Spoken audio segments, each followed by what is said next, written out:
So you've never heard of what anxious attachment is what you said. I'm sure I've heard of it, but like if I'm thinking about it like very basically, like anxious attachment, like I can't really put the pieces together on it. I didn't look it up on purpose. Okay. So I could get like I guess a raw impression of it or reaction on it and just see what you guys say it is. So there are several different attachment styles, okay? And the most popular or the most known ones are anxious attachment, avoidant attachment, fearful attachment, and serious attachment. And they all have their own definitions of what type of, like, why a person is that type of way during dating. So anxious attachment is the one that we're going to hit on today. And an anxious attachment is roughly around 20% of the population. So 20% of people that are in the dating pool, that is what they are. And these are the traits of somebody who is anxiously attached. So anxious attached is someone who has a very hard time establishing boundaries. They don't know when to let somebody know that they are not treating them the way that they should be. They have a very hard time vocalizing that. And then they need constant reassurance. They're very needy, very clingy. They become obsessed or fixated on said person that they're dating. They crave intimacy but can't trust people. Are anxious or jealous when your partner is away from you. And they are extremely emotional and unable to control their emotions. So that's how you would classify somebody who is anxiously attached. Have you ever had anybody like obsessed with you while they were dating? So you pretty much, so are all women in this category? No, not all women are in this category. Oh, men can be in this category Men too? can I be thought in it was this just a woman thing. No, Okay. men can be in this category also. And like other traits is like they tend to have lower self-esteem. They overanalyze or overthinkers.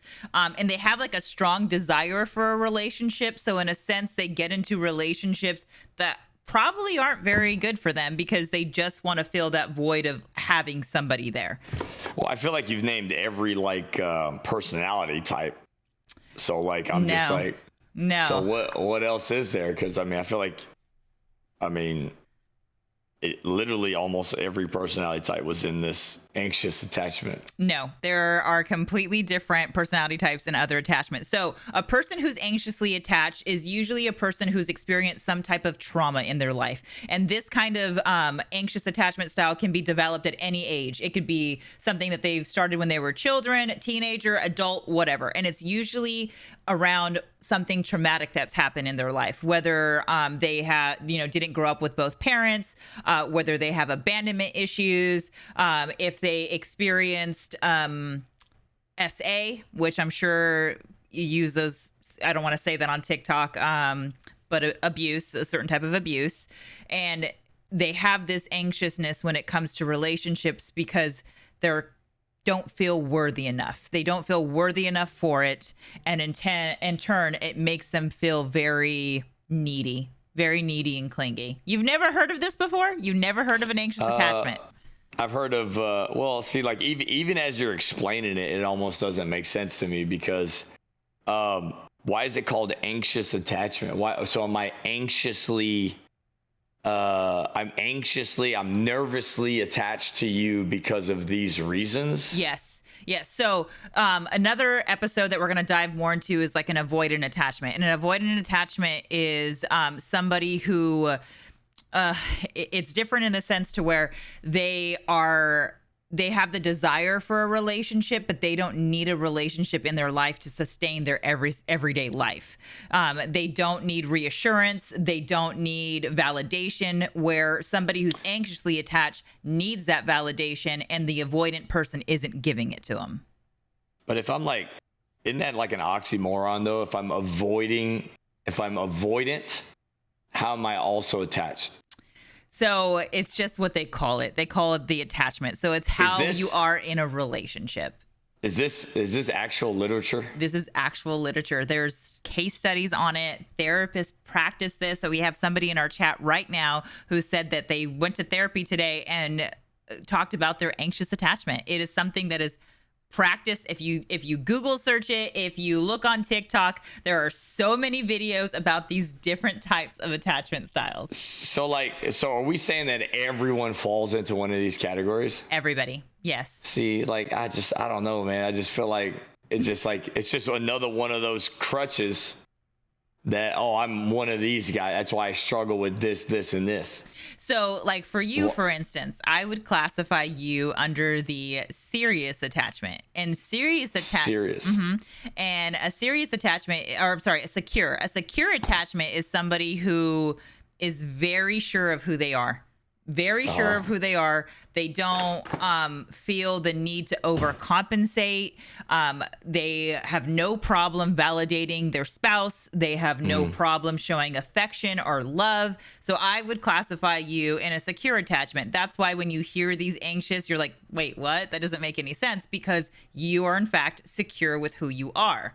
But there are many people who suffer from some sort of mental health issue when it comes to trauma, when it comes to abandonment, and they develop these attachment styles and then therefore push that upon their partner that they're dating. So when we're talking about somebody who's avoidant, an avoidant is someone who doesn't talk about their feelings. They don't need to talk about their feelings. They rather work through it themselves.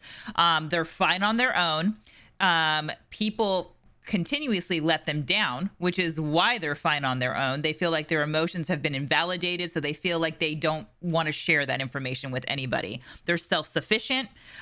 Relationships are not worth the work to them. It's not worth it. So when the relationship gets uncomfortable or the relationship gets too clingy, they push away from it because they don't need it. And they rather do things by themselves. That's who they are. And that population of avoidant attachments is about 25% of the population. And now avoidant attachments are ones that are, it's not that they're never in long-term relationships. They just know that the relationship is going to expire. So when it does expire, they in turn are constantly in the dating pool. And so you have the anxious people trying to get with the avoidant, thinking that this is going to be long lasting when it's not going to be with somebody who's an avoidant. See, the only issue that I have with this stuff, it's just like I said, a crutch, because why do I have to be suffering from avoidant attachment problems when maybe I just don't like her? Okay, so you're saying classifying it as something. Right. It's not, if I don't like you and I'm showing avoidant attachment symptoms, there's no point in classifying it, because it's not something that I'm going to go treat, that I'm not going to see a therapist to get better at this. If I don't like you, then I see it ending anyways. Okay. So I think just it being diagnosed is a red flag to you. Like having somebody say, "Oh, you suffer from this." And it's not something that you would medicate. It's something Right. that a therapist would help you work out of, basically. Right. And you're So, saying it's not worth it, is what you're saying. Right. Well, I'm not saying it's not worth it. It just sounds like a crutch to give people excuses. So I'm in a relationship. I'm showing all these symptoms. I'm uninterested. I could take it or leave it. I could pick up tomorrow. I'm not putting in effort. How come they're not? He just doesn't like you enough. That's what I think, right? Why are we calling him? Oh, he's got avoidant attachment. He needs to, hone in on his feelings, open up a little bit. I mean, he just doesn't like you. Why isn't it just that? Do you think that having a diagnosis on it is a way for people to cope with the fact that, oh, the reason why he doesn't like me is because he's avoidant? Do you think that that's probably what it is? Maybe. I mean, that sounds logical to me, because why are we calling it? Why are we, if I don't want to be with somebody, why do I have to be in one of those categories? So I could see some of my girlfriends in the past saying, oh, he had avoidant attachment problems. Mm-hmm. Nah, I just didn't like you. I wasn't into the relationship. Yes. But then again, I think people who have an anxious attachment, what they classify it as is it gives them comfort of knowing what they are.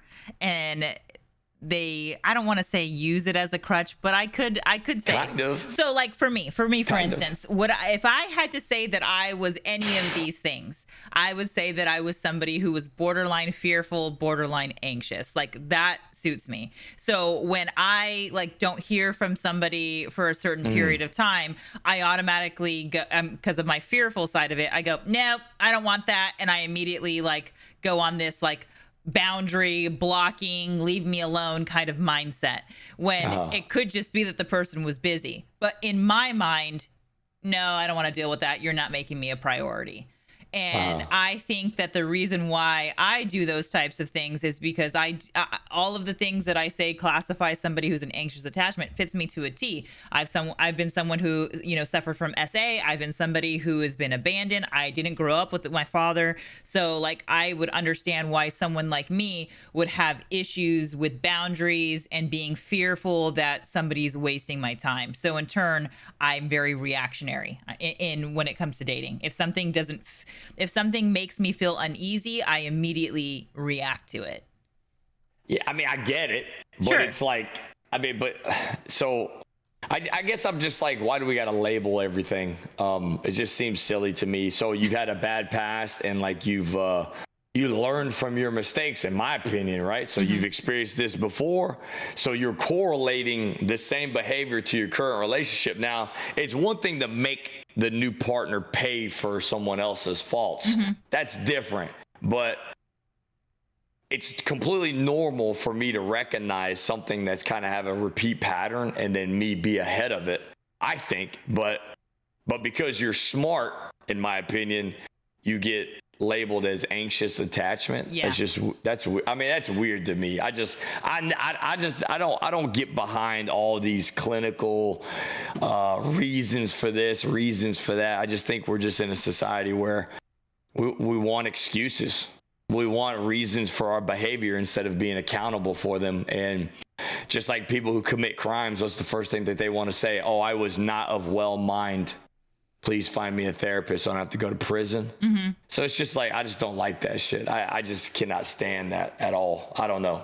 So I'm not saying there's no validity to it. I'm not saying that. I'm just saying So my you stance. feel like when people classify these types of different personalities to an attachment style, you think if I'm misunderstanding, please let me know. You think that people are using that as a crutch to diagnose themselves versus taking accountability for the way that they are dealing with their traumas, dealing with, their past, and not projecting it on the other person. Yeah, I mean, I've seen it a ton with many different ailments, not just what you're talking about right there. But yeah, I mean, I feel like everybody nowadays wants an excuse for something. Like, fuck, I man. would agree with that. I would agree with that. Yeah, I mean, I've rarely seen in my later age of life, not like it used to be in the old days, but people take less accountability for shit. And then you got all this, I don't even know, the woke mentality and like all this other awareness bullshit going on. It's like, fuck, man. You know what's funny? I know this isn't like one of those types of show, but I heard Morgan Freeman say one day that somebody asked him about racism. And they were like, how do you get rid of it? Does this not offend you? He was like, no. Like, you want to know how you get rid of it? Stop talking about it. Yeah. Like, that's the only reason why it's an issue constantly, because somebody's bringing it up. Like, kids aren't born racist. So because everybody keeps talking about it, we're forcing these kids who know nothing to pick a side.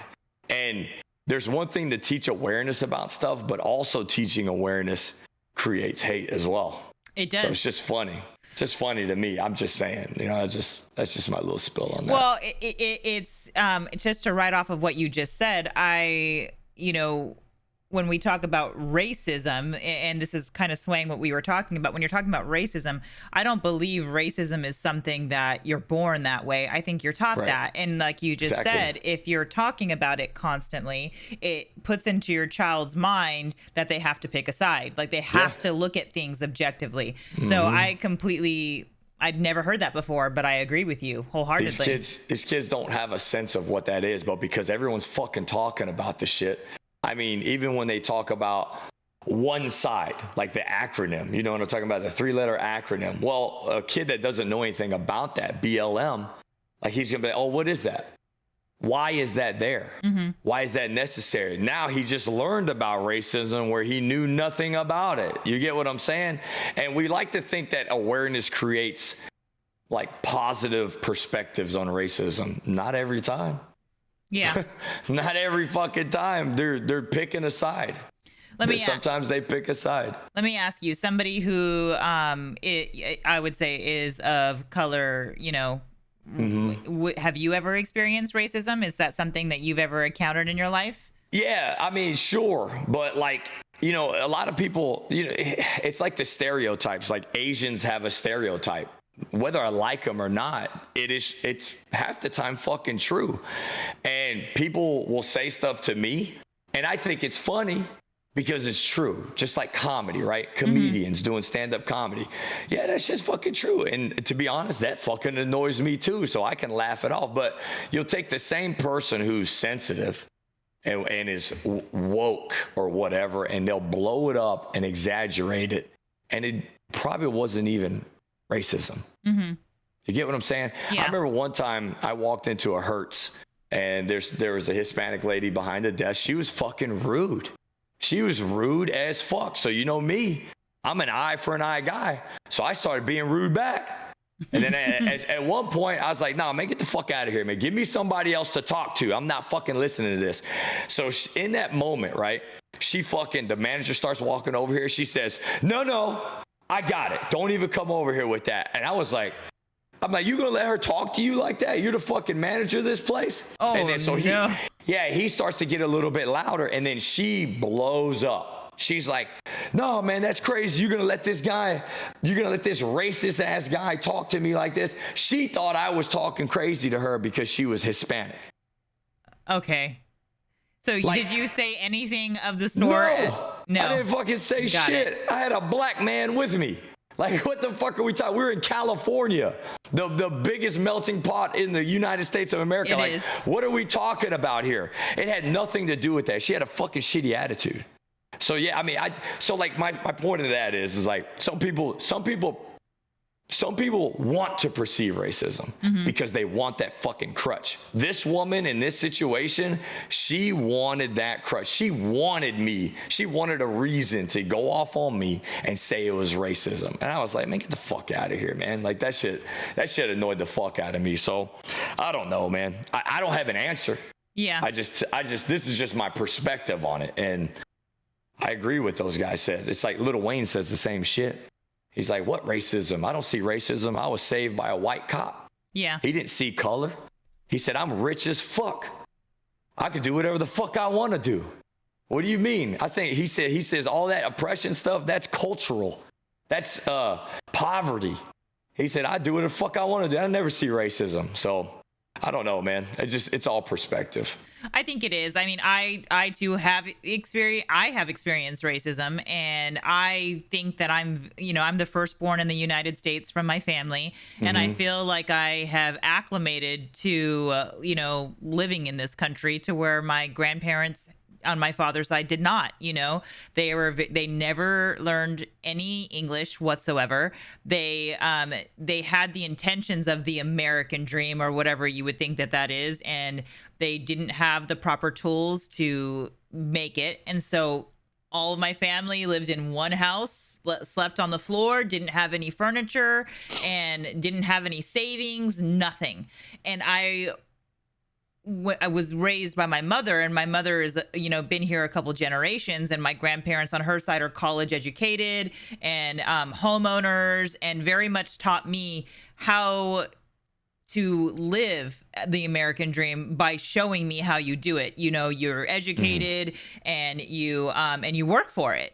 And I feel like I've really acclimated to living in the United States, but I have experienced racism here, especially during, the last election and certain things that were being said. And I feel like I don't look like, I look ethnic, but I feel like I don't look like I am a bum. You know what I mean? Like I take care of myself, and I go to work every day. And when that had happened to me here, I knew it wasn't as far as like an attack on me versus somebody who was upset with themselves and just projecting it. You know what I mean? And when they projected it on me and they called me the names that I did, I remember going, I'm literally just pumping gas. Like I guess I had pulled into the stall in front of her. And so like she got out and she yelled her things at me. And I was like, oh my God, like we're all trying to get to work here. Like, you know what I mean? Like that was so uncalled for, but I knew it wasn't me and I knew it was her and what she'd heard on the news or what she'd heard in conversations. Right. And then she just projected it onto me.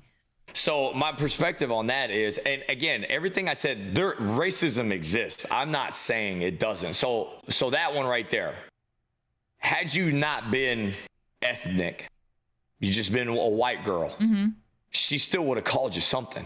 Probably, yeah. So is it racism or is it just, hey, she was just being mean to you?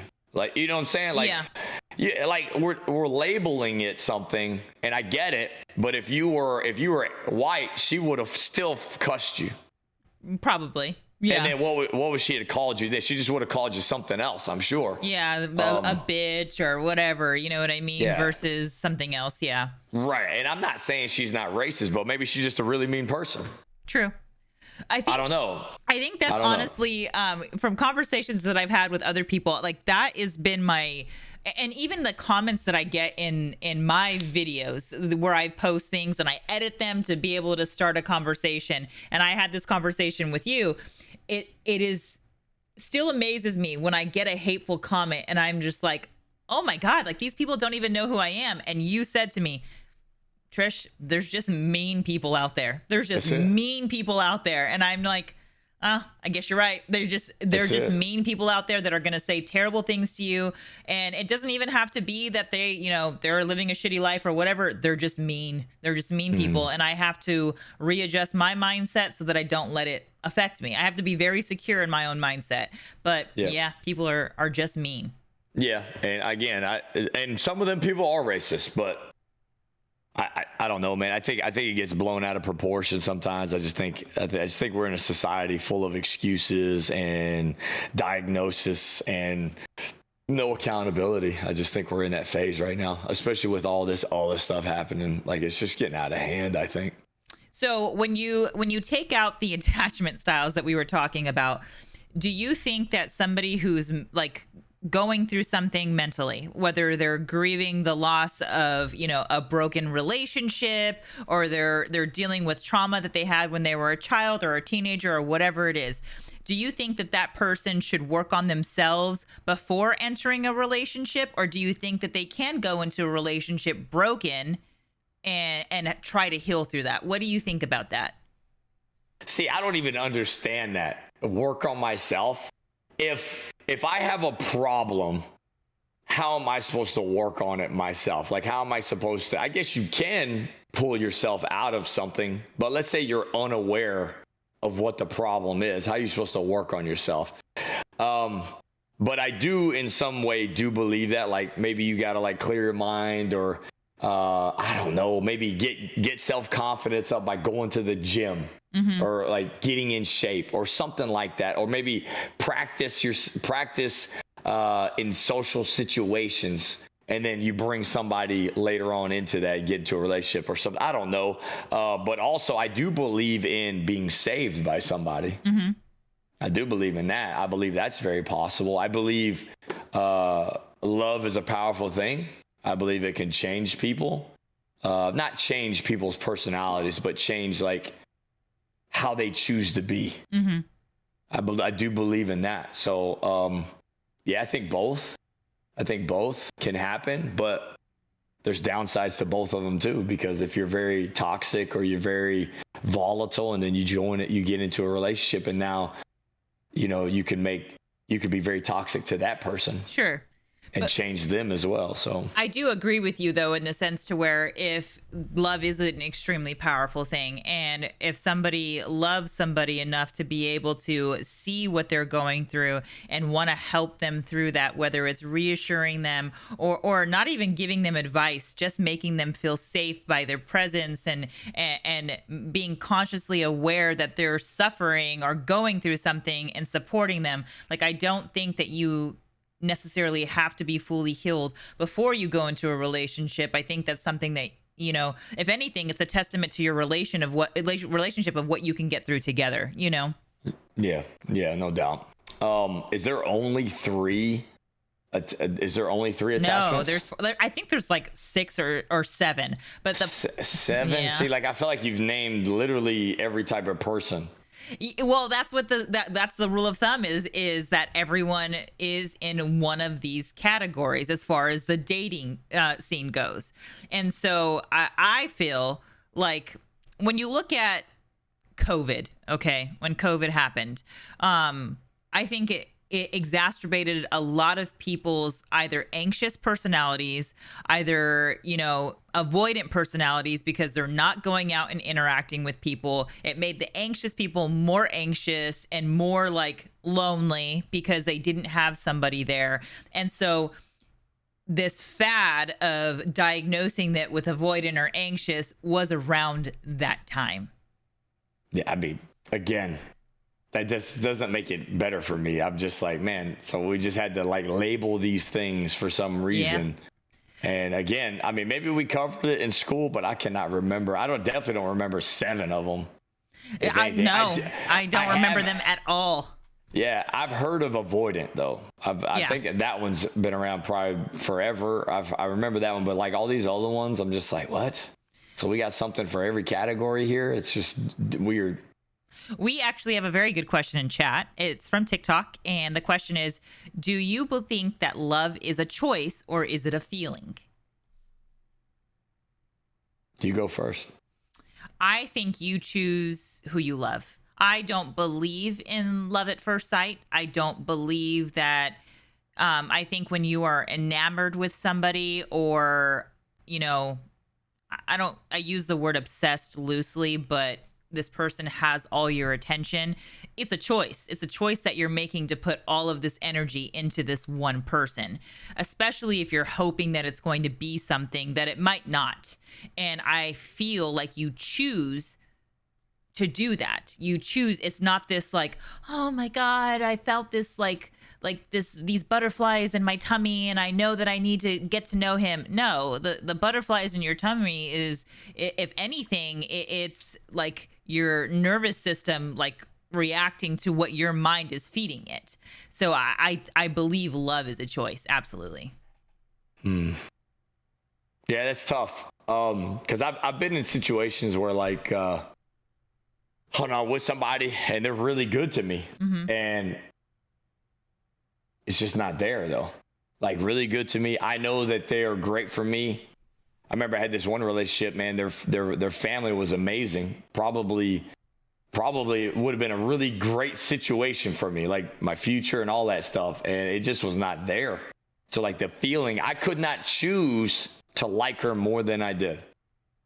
So I don't know. Maybe it's different for women because you guys look for like commitment and loyalty first above all else. But man, it wasn't there. So I had to get out of it.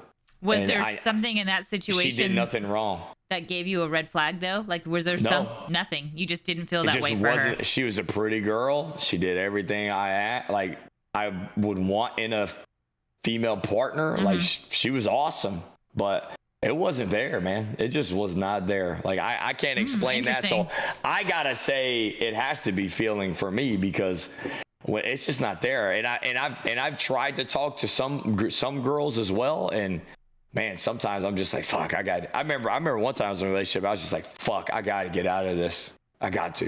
Mm-hmm. So, I mean, I don't know. I think it's a feeling. I don't think I can choose. I think I have to be drawn to you for some fucking reason. There has to be something that makes you different, that grabs a hold of my attention.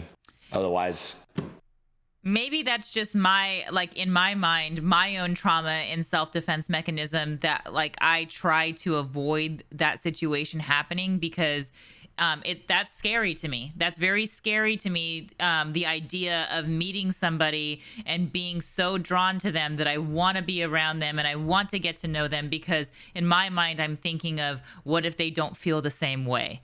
So I think that in my mind, that's one of the reasons why I choose to go after safe partners versus somebody that I might feel something for because of the fear of rejection. So you're anxious and avoidant attachment. Oh, 1,000%. Yes. So you can be too, I guess. Oh yeah, you can be multiple. You can totally be multiple. See, I fucking hate that shit. I don't know why. I fucking hate it, man. Golly.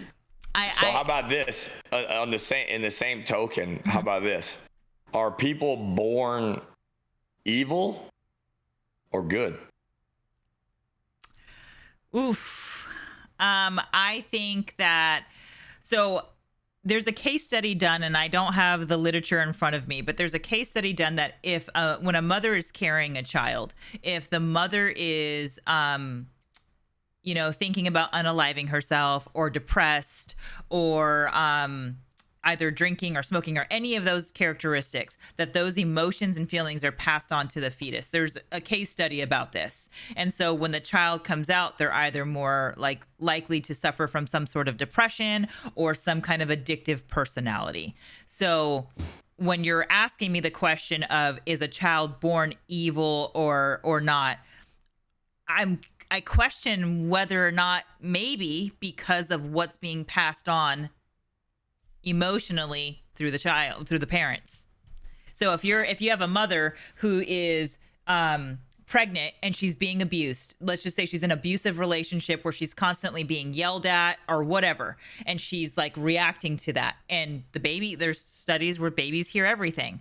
So if a baby comes out, does that somehow influence their personality and their makeup? Something might be said there. So Ball makes a good point. He says people are just born, but the environments dictate good or evil. And yes, I think the environment teaches you one way or the other. But let's say you were born, right? And you had nothing. Let's say you were just born to a confined space. You never seen anybody, never done anything for 10 years. But you were fed somehow, right? But you never had any human interaction, no nothing. How would that person be? Wild as fuck, right? Like a wild animal. Yes. So just like a wild animal, right? They're born not knowing love, affection, anything like that. They're wild. They'll bite you, they'll scratch you, they'll do all that stuff. But if you have a animal from the very beginning, show them love and affection, then you can be very warm and gentle and all that stuff. So when I think of it like that, then I'm like, fuck, man, maybe they are born that way, instinctually, right? Survival of the fittest type of thing, protection first, right? So I don't know, I lean more towards not born evil, but you will be more instinctual, if you don't have the right things taught to you. So what in that aspect, though, when you hear about, somebody committing, a crime? They commit a crime, and we see this all over Dateline and 60 Minutes, where they interview the parents and they say, he was the sweetest kid, never had any problems with them. He grew up in a loving home. He never wanted for anything. And you look at those situations and you're like, oh my gosh, where did that come from? Where did that evilness to commit a crime come from? I mean, look at the Christopher, I think his name was Christopher Watts story, where he was married, 2 kids, and then the wife was pregnant, and then he unalived them, and it was one of the most horrific stories I'd ever heard. And he had no character traits aside from cheating on his wife that would make him look like he was anything but a regular man, a regular husband who loved his family and kids. So where in that makeup was he able to do not only to his wife, but his children? You know what I mean? So you think, are people born that way? Like somebody said, is it bad wiring? Same thing. Somebody used Jeffrey Dahmer. Same thing, it's, you got to kind of think are they born that way? And they just learn how to, I don't know. It's just kind of what they were saying. I agree with that. When you got 8 billion people in the world, some are going to be evil, some are going to be good. Somebody's got to live on the other side of the spectrum, right? Everyone can't be in the middle. It's just like if I grew an apple tree in my backyard. Let's say it blossomed 30 apples. You think all of them are going to be perfect, even though I watered the shit out of that tree? Some of them are going to be bad. That's just the way it is when you're dealing with spectrums. But like, I just think like in the Chris Watts situation, or like a Dahmer or a Ted Bundy, grew up in very Christian homes, had a great upbringing, wasn't bullied in school, didn't have any trauma or any problems. But like some people are just wired a little bit different, like have less inhibitors, right? So like the Chris Watts situation, let's think about like your attributes or your personalities as like levels, or like on an equalizer, like on a stereo. Like I have really high values, a sense of care for life. But like a person that hunts, his inhibitor is just a little bit less than mine. The care for life, right? Now, unfortunately, there's somebody below that guy. This guy right here, he'll when those birds are in the road pecking at the carcass, he's gonna push the accelerator. That guy is right here. You get what I'm saying? Yeah. And then the further down you go, the less inhibitor that they have, like how they're wired, the worse that gets. So like, I just think that guy right there, he was just like, his self wants, which was this affair that he had, weighed way heavier than his value for life. And this was probably just the first time it ever got tested. And he fucking killed his own. He unalived his own family and all that stuff, which is fucking beyond me, right? A person with a lot higher inhibitor tolerance can't understand that. But everybody in prison with him probably can relate to him. Well, and then you go into the whole mental health aspect of it. And did he have traits of somebody who was a narcissist, where a narcissistic person is incapable of feeling empathy, is incapable of feeling emotion? So in his mind, it wasn't that he was even doing anything wrong. He was just taking an eraser board and erasing and starting over. You know what I mean? And I don't know if you ever heard about this story about a man named Scott Peterson. Did you ever hear about a story about Scott Peterson? You just had to tell me a story. I don't remember names. So Scott Peterson was a case that happened here in California, where he was just a normal, down-to-earth guy. Like he had a very popular in high school. He was married to Lacey Peterson, who was his beautiful wife, who was also very well known, and she was pregnant. They were pregnant with their first child. Okay, and on Christmas, 2 days before Christmas, she went missing. And Scott Peterson was out fishing in San Francisco Bay and came home, and his wife was missing. And so there was a bunch of there have been people in the neighborhood that have been causing a ruckus. Maybe somebody took her, all of that stuff. So it was very big news, because this woman who was 8 months pregnant is missing, and they were holding candlelight vigils. He was very attentive. He was there, having candlelight vigils for his wife. He was active in the search for her. He was doing, going on TV stations, doing, interviews, all of it. Well, come to find out, he was having an affair this whole entire time. And the person he was having an affair with saw the news that his wife was missing and recognized him, and immediately called the police and said, "I've been having an affair with this man for months." So they wired her to entrap him. And so during his candlelight vigils for his wife that's missing, that hasn't been found yet, he's stepping away, calling his mistress, "I'm in Paris right now. Happy New Year. I love you. I can't wait to see you," while he's attending the candlelight vigil for his missing wife. Right. And it's such a narcissistic trait that he completely disassociated himself from the reality of the situation, and this is televised everywhere. It was national news. So the narcissistic mind didn't even consider, she's seen this. My mistress has seen this, and she knows that my wife is missing, Yeah. And even when she confessed to him, "Hey, I saw you on the news," he still tried to work his way out of it. And then her, she was found in the bay that he went fishing on the day that he her, it floated to the surface, and they found her. And he still said, I don't know how. I don't know how. So he is on death row here in San Quentin in San Francisco. Until this day, he has appealed it, saying that he was not responsible and has not taken responsibility for it whatsoever, because he is a narcissist. How did they tie him to it?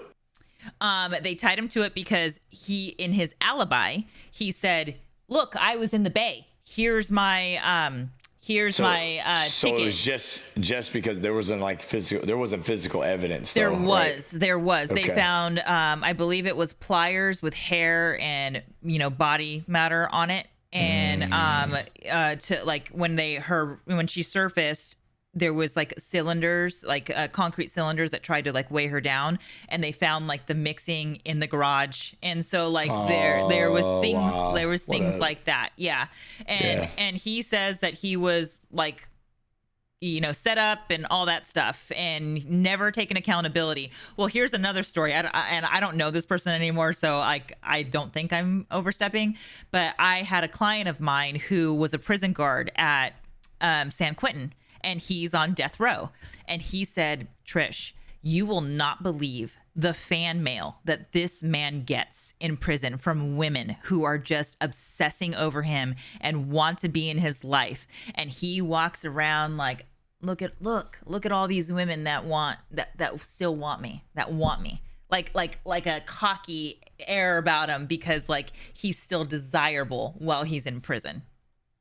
And you're talking about the fishing guy.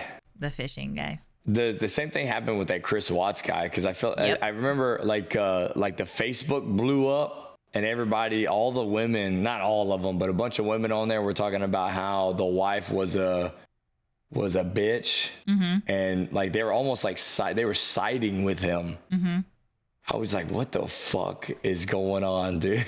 And that's a whole other thing. Like women, like you whatever you're into, but like women who personally seek out, like Marilyn Manson was married, and it was a fan that was messaging him and sending him letters, and then fell in love through penmanship, and he was married. And like we all know what Marilyn Manson did, and that's his name, right? Yeah. No. What? Charles Manson, thank you, not Marilyn Manson. Marilyn Manson's the singer. But same thing. Charles Manson, he was married by a fan that wrote him letters. Like, that's insane to me. I'm aware that Marilyn Manson was a singer. We all make mistakes, okay? Leave me alone. And then it comes to the point here that, we have someone in chat saying that women are into guys with status, good or bad. And that's just, that just grosses me out thinking about that, I mean, and then I guess it's true, right? I mean, I don't. Why are you asking me? Like, no. I mean, you're a woman, so I mean, I'm asking you. Yeah, let me Google like pen pal prisoners, and let me see what hotties are on there. I'm good. I mean, just show me a story where like a man is like obsessed with a woman that got arrested for, doing off their husband and kids. What was her name? It was in the 90s, and she drove her kids into the lake. And there was men after her, like wanting to be with her? She was in a relationship, and she was cheating on her husband. God, what was her name? Susan something. Does anybody no? Oh yeah, Jodi Arias too. But that was I'll talk about it's the woman that was in. I don't know where this was, but her name is Susan. It had to be California because she's in prison here. And Susan Smith. Thank you, Sammy Sweets. I appreciate it. So she was in a relationship with a man, and he did not want children, and she had 2 children. So she backed her car into a lake and unalived, and then told the news that a man attacked her, that an African-American man attacked her and stole her car with her kids in it, well knowing that she had already unalived them. And it was all over the news. And then she finally confessed, no, I actually did it, with just the purpose of being with her lover. So there was guys sending mail to her while she was in prison? Yes. Absolutely. Do you want to know how I know this? How do you know this? I have a family member who was in prison with her. Yes. I'm about to look that up. Yep. I can tell you what cell block, I can tell you what prison, all of it, because she was in prison with her. Crazy. I mean, yeah. And then I guess. And then I mean, I don't. Casey Anthony didn't go to prison, but like, one of the ones that someone had said was Jodi Arias, which I'm sure you heard about Jodi Arias. You never heard the case of Jodi Arias? Listen. There's so many things I don't keep track of because here's the thing, it's all negative stuff. Like that's why I don't watch fucking TV. I don't fucking watch the news. I don't keep up with current events. I really don't. It's not because I'm lazy. I just what good is in the news? So this is the difference between men and women, because I can tell you there are so many women that are there's a whole channel designated for crime dramas, whether it's women who snap, Dateline, all of these different shows. It's called ID Discovery, and every single one of those shows is about some type of unaliving, whether it's some doing it for money, doing it for love, whatever it is. This whole network is dedicated to these type of shows, and women are obsessed with this. They are obsessed with watching these shows, and I've always wondered why are women so obsessed with crimes of passion? Why are we so obsessed with hearing these stories about how women are unalived? Like where did that obsession come from? Did you get to a conclusion on that? No. Or are you still, I would love still to trying know. to figure that out? I would love, and like, look, we have people, I watch them. I'm listening to true crime podcasts. Why are we so obsessed with that? Yeah, why? Answer it, Ashton. I know, like, I watch those shows, and I can tell you that I do it because of awareness. Like, I just want to know, like, what people are capable of. It's the same reason why I would watch, like, a crime drama movie. It's because sometimes I watch it, I'm like, oh my God, the things that people come up with. While she's answering that, she said, I couldn't tell you why I'm drawn to it. It's a morbid obsession, is what she said. So we do have a question in chat. It says, if your partner is not supportive of your career choice and start to have doubts about the relationship, how do you handle it? So you have a spouse who is not supporting what you want to do as a career. This is actually a great question for you. I think it's a great question for you because you are someone who is currently streaming, and I'm sure this conversation has come up of having a certain career when you and your wife first got together, and now having a completely different career. How has that affected your relationship? If the person that I'm with is not about what I'm doing, if they're ashamed of it, or if they shame me for doing what I'm doing because this is who I am, if I love what I'm doing and she doesn't want to share that space with me, get the fuck out. That's just, that might be too harsh and too brash for some of you guys, but here's the thing. If I've got to alter who I am to be with you, I ain't doing it. Period. I mean, that's just as simple as that. There's no other explanation, man. It's like, I'm not going to sit here. Life is too short. I'm not going to sit here and just like alter my career, the things that I love to do to fit your lifestyle. Like, you're supposed to live your life. I'm supposed to live mine. And if we choose to be together, then we're supposed to do this thing together. And if she can't support you, then why are you choosing her? Mm-hmm. Get you somebody else that will support you. That's what a relationship is for. If you don't need support, don't be in a relationship. But if you're looking for that, then she's definitely not the one for you. Couldn't agree more. I do have some questions in the DMs that I'm going to go ahead and say right now. This one's a doozy, and I'm not even going to read it word for word because I couldn't even decipher it. So basically what the question is this gentleman reached out to me saying that he was in a relationship for 2 years, very much in love with her. The relationship, from the way he described it, seemed very toxic, breaking up and getting back together constantly. Well, they broke up for good. She met somebody else, and now she's married. And she contacts him saying, I miss you. I want to be with you. I'm going to get a divorce. I want to be with you. So the advice that I gave this gentleman was, why would you want to be with somebody who's married and talking behind her husband's back? But then he responded with, I know I'm a better guy. I'm better looking. I make more money, all of these things. So then I thought, as he's explaining these things, as he's justifying it, I thought, oh, you two belong together. You two belong together, and the husband deserves to get out of this situation and find somebody who truly loves him. What would you say to that? If he's so good looking, so good everything else, why didn't she choose him? Yeah. So I mean, I think he's in a bad. I think, again, like you said, like let them two trains collide, because that ain't gonna be a good result anyway. So no. I don't know why he would even want to do that, but he's obviously infatuated with her because he's still holding on to this old sizzle that fucking died out a long time ago. So I don't know. Yeah. It's just weird. And I have two other DMs. So here's another DM. This is another one that is very broken up. So I'm going to read only a snippet of it.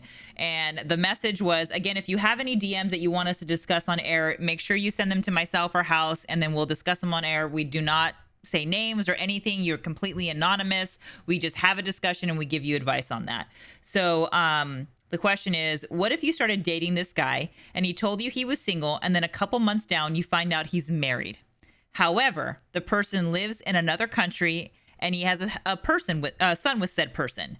Been married for a year, no divorce. However, he told you that they're no longer together, said, I'm not up for dating a married man, and he said he was looking at getting a divorce. And then I found out he was messaging another woman. So what's the question? And then he told me he wasn't. Then he told me I wasn't the one messaging her. My brother used my phone to message said woman. I mean, I love him. What's the fucking question? And I want to be with him. I just don't know if he's lying. I mean, I know he's lying. How come she doesn't know he's lying? I mean, she really wants us to explain this. I mean, what the fuck, man? He's lying to her current wife. You're believing it. There's nothing consistent about what he's saying. So that right there says he's lying. If it sounds like bullshit, it probably is. That's reason number 3. He's lying.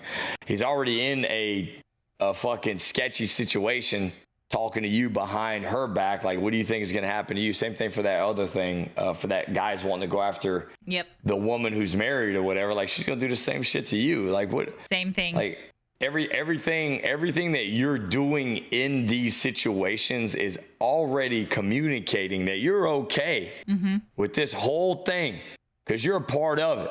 I got this old saying in college, man. I used to tell my boys when we go out and meet girls and shit, hey, just make sure you get your hand in the cookie jar with them. And then now you're in there. You get what I'm saying? Now they're already in the contract with you. And like you're there now. Like, you're there. Like, people, that leads me to my next thing. Like, if I made the comment, everyone will lie. Let's hear it. How does that make you feel? If I say everyone will, and everyone will lie? I agree with you. I agree. I think that it takes somebody who is very secure with themselves to be able to admit fault, especially if they're caught off guard. So if you're going to do something that's less than honorable and you get caught, most oftentimes than not, you're going to lie about it because you are embarrassed or whatever it is of the situation. So you are going to deflect and gaslight or whatever, because it's going to be hard for you to take accountability. I think it would be very hard for somebody in the moment to go, fuck, I did that, I'm sorry. Instead, they're going to go over it in their mind to lessen the blow. Whether they do end up coming out and being honest, they're not going to be 100% truthful, because we're all self-preserving and we want to make sure that we always come across at our best. So even in the wrong, we're going to explain it to not look so bad. Would you agree with that? Yeah, and I agree with 100%. My whole thing is, yes, I absolutely believe that. I think in any situation, I don't care how good the girl is, how good the guy is. If they are in a crossroads and in a fear of losing something that is very dear to them, whether it's, like you just said, your self-image, or like your own morals, or like your spouse, like you will lie to protect it. Yeah. 1000%. Just to not lose it, right? Survival of the fittest. Most people aren't going to tell the truth if it's going to result in them losing something that they value. Mm-hmm. I would do this as we end the podcast. I would self-reflect on this. Think about a time that you lied and you convinced yourself of that lie. You've convinced yourself of the lie and you now believe it, but you know subconsciously it's a lie. I would say, as we part our ways this evening, think about that moment. Do you have one? A lie? That you've convinced yourself is the truth. I don't think so. I think about it. Mm-hmm. I can't think of it off the top of my head. That I've convinced myself is true. Mm-hmm. So maybe it's not 100% a lie, but it's something that you said, nah, I'm not being 100% truthful on that. And I've convinced myself it's the latter. Yeah, I mean, I do have something right now, but it has nothing to do with like relationship stuff. Like you probably don't even want to hear the answer for this one. It's probably fucking annoying. God, what is it? Tell me. I mean, it's about sports. Okay, tell me. So my lie that I've made myself believe is probably that I was better than I actually was. So like, yeah, I got a lot of accolades and all that stuff. So, and it took me to be a coach to realize this, right? So like you see a lot of good players and then you know how the game is supposed to look now and you coach it a different way. And when I go back and I had a very successful career, I did a lot of stuff, but does that justify actually being good? I try to make it justify that. But when I look at myself play, I honestly can tell myself this motherfucker would never play for me. Really? Yeah. Mm-hmm. Interesting. This motherfucker would never play for me, man. It wouldn't. So how do you feel saying that out loud? Do you feel like, okay? I don't know. I don't feel any type of way. I think I'm just being honest with myself. But at that point, it's on the athlete. Like it would be on me in that time to be like, okay, I'm not good enough to play. Am I going to change what I do and how I do it and get better? Or am I just going to fold on it? So I would like to think that I would answer the call. But I know right now, if I came across myself like in college or after college, there ain't no fucking way. Not good enough. Interesting. Not fucking good enough. Yeah. So that's one of those things. I like to say I was good, but when I'm talking to myself, I'm like, man, you weren't shit. Yeah. You know what I'm saying? So that type of thing. B-Max said something very interesting. He said he dated somebody like that and then she cheated with me. So remember what I said? Remember what I said about like that? I think this is what he's referring to. Like we used to do this in college.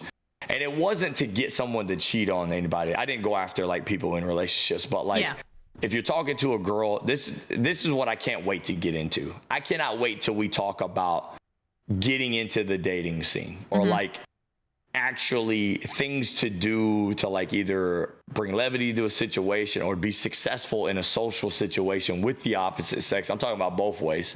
And I don't know, just like implementing some type of strategy for people that aren't aware. And whether we want to believe it or not, there is technique to it, right? You do have to do things certain way if you want to be impressive or if you want to even like strike a conversation. And I think that's going to be very helpful to a lot of people who don't have a lot of experience in it. But anyways, like the cookie jar thing was a theory that I used to run in college.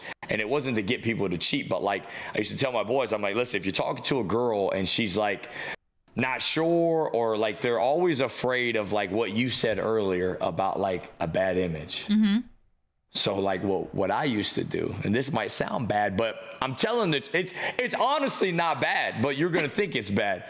You're gonna think it's bad. So like if I'm talking to a girl and like we're feeling each other or whatever, and I'd be like, I would give them the assurance, my hand's in the cookie jar too. Listen, whatever you want to say after this, whatever you want to do, I won't say nothing. I will follow suit on however you want to handle this after or whatever. It's completely up to you. Because some girls just don't want to look bad.